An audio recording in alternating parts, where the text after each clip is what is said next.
18 ವರ್ಷಗಳ RCB ಕನಸು ನನಸಾಗಿದೆ. ರಾಜ್ಯ ಸರ್ಕಾರ ಕೂಡ ಇದೇ ಒಂದಷ್ಟು ಹುಮ್ಮಸ್ಸಿನಲ್ಲಿ ಇದೇ ಒಂದು ಸಂತೋಷದ ಕೂಟದಲ್ಲಿ ಕೂಡ ಭಾಗಿಯಾಗಲಿಕ್ಕೆ ಒಂದಷ್ಟು ಸಿದ್ಧತೆಗಳನ್ನ ವಿಧಾನಸೌಧದ ಮುಂಭಾಗದಲ್ಲಿ ರೆಡಿ ಮಾಡ್ಕೊಳ್ತಾ ಇರುವಂತದ್ದು. ಒಂದಷ್ಟು ಇಡೀ ಕ್ರಿಕೆಟ್ ಟೀಮ್ ಕೂಡ ಇದೇ ವಿಧಾನಸೌಧದ ಮುಂಭಾಗದಲ್ಲಿ ಬಂದು ಆ ಸನ್ಮಾನ ಕಾರ್ಯಕ್ರಮದಲ್ಲಿ ಭಾಗಿಯಾಗಿ ತಾವು ಕೂಡ ಸನ್ಮಾನವನ್ನ ಮಾಡಿಸ್ಕೊಂಡು ಜೊತೆಗೆ ನೇರವಾಗಿ ಪಾದಯಾತ್ರೆ ಮೂಲಕ ಚಿನ್ನಸ್ವಾಮಿ ಸ್ಟೇಡಿಯಂಗೆ ಹೋಗ್ತಾರೆ.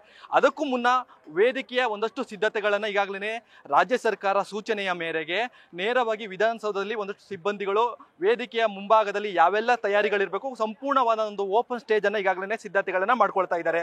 ಕೇವಲ ಸರ್ಕಾರದ ಸಚಿವರು ಹಾಗೂ DCM CM ಸೇರಿದಂತೆ ರಾಜ್ಯಪಾಲರು ಕೂಡ ಈ ಸನ್ಮಾನ ಕಾರ್ಯಕ್ರಮದಲ್ಲಿ ಕೂಡ ಭಾಗಿಯಾಗ್ತಾರೆ. ಜೊತೆಗೆ ಟೀಮ್ನ ಒಂದು 28 ಮೆಂಬರ್ಸ್ಗಳು ಕೋಚ್ ಇಂದ ಹಿಡಿದು ಸುಮಾರು 28 ಮೆಂಬರ್ಸ್ಗಳು ಕೂಡ ಇದೇ ವೇದಿಕೆಯ ಸನ್ಮಾನ ಕಾರ್ಯಕ್ರಮದಲ್ಲೂ ಕೂಡ ಭಾಗಿಯಾಗ್ತಾರೆ. ಹೀಗಾಗಿ ಸುಮಾರು 4 ಗಂಟೆಗೆ ಆರಂಭವಾಗುವಂತಹ ಈ ಕಾರ್ಯಕ್ರಮದಲ್ಲಿ ಈಗಾಗಲೇ ವಿಧಾನಸೌಧದ ಸಿಬ್ಬಂದಿಗಳು ಸಂಪೂರ್ಣವಾಗಿ ಸಿದ್ಧತೆಗಳನ್ನ ಮಾಡ್ಕೊಳ್ತಾರೆ. ಓವರ್ ಆಗಿ ಅಂದ್ರೆ ಸುಮಾರು 3 ಗಂಟೆಗಳ ಒಳಗಾಗಿ ಈ ಸ್ಟೇಜ್ಗಳು ಕೂಡ ಸಿದ್ಧತೆಗಳು ಆಗ್ತಾ ಇದೆ. ಹೀಗಾಗಿ ಇಲ್ಲಿಂದಲೇ ನೇರವಾಗಿ ಈ ತಂಡದ ಎಲ್ಲಾ ಆಟಗಾರರು ಕೂಡ ಸನ್ಮಾನ ಮುಗಿದ ಬಳಿಕ ನೇರವಾಗಿ ಇಲ್ಲಿಂದ ಚಿನ್ನಸ್ವಾಮಿ ಸ್ಟೇಡಿಯಂಗೆ ಅಂದ್ರೆ ಪಾದಯಾತ್ರೆ ಮೂಲಕ ಓಪನ್ ಬಸ್ ಅಲ್ಲೂ ಕೂಡ ಅದೇ ಕಪ್ನೊಂದಿಗೆ ಜೊತೆಗೆ ಒಂದಷ್ಟು ಜೋಸ್ನೊಂದಿಗೆ ಕೂಡ ಇಲ್ಲಿಂದ ಹೊರಡ್ತಾರೆ.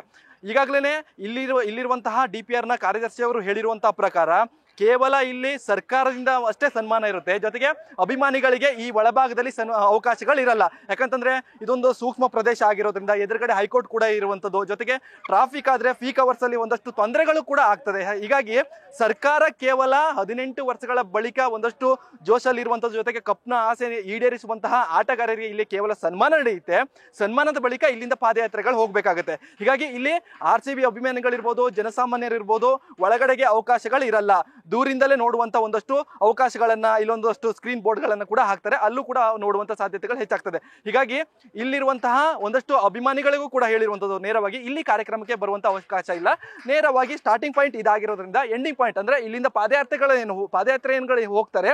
ಆ ಪಾದಯಾತ್ರೆಯ ಮೂಲಕ ಸ್ಟೇಡಿಯಂ ತಲುಪಿದಾಗ ನೀವು ಅಲ್ಲಿ ಆ ಕಾರ್ಯಕ್ರಮದಲ್ಲಿ ಭಾಗಿಯಾಗುವ ಒಂದಷ್ಟು ಸೂಚನೆಗಳನ್ನ ಇಲ್ಲಿರುವಂತಹ ಆಡಳಿತಾಧಿಕಾರಿಗಳು ಕೊಟ್ಟಿರುವಂತದ್ದು. ಹೀಗಾಗಿ ತುಂಬಾ ಹುಮ್ಮಸ್ಸು, ಸಂತೋಷ, ಉತ್ಸಾಹದಿಂದ ಪಾಲ್ಗೊಳ್ಳುವಂತಹ ಈ ಕಾರ್ಯಕ್ರಮದಲ್ಲಿ ಸರ್ಕಾರ ಕೂಡ ತಾವು ಒಂದು ಭಾಗವಾಗಿ ಈ ಜನರ ಖುಷಿ ಜೊತೆಗೆ ಒಂದಷ್ಟು ಕ್ರೀಡಾಪಟುಗಳ ಖುಷಿ ಇರ್ಬೋದು, ಜೊತೆಗೆ ಕ್ರೀಡಾಭಿಮಾನಿಗಳ ಖುಷಿಯಲ್ಲೂ ಕೂಡ ಭಾಗಿಯಾಗಲು ಈಗಾಗಲೇ ಸಿದ್ಧತೆಗಳನ್ನ ಮಾಡ್ಕೊಂಡಿದ್ದಾರೆ.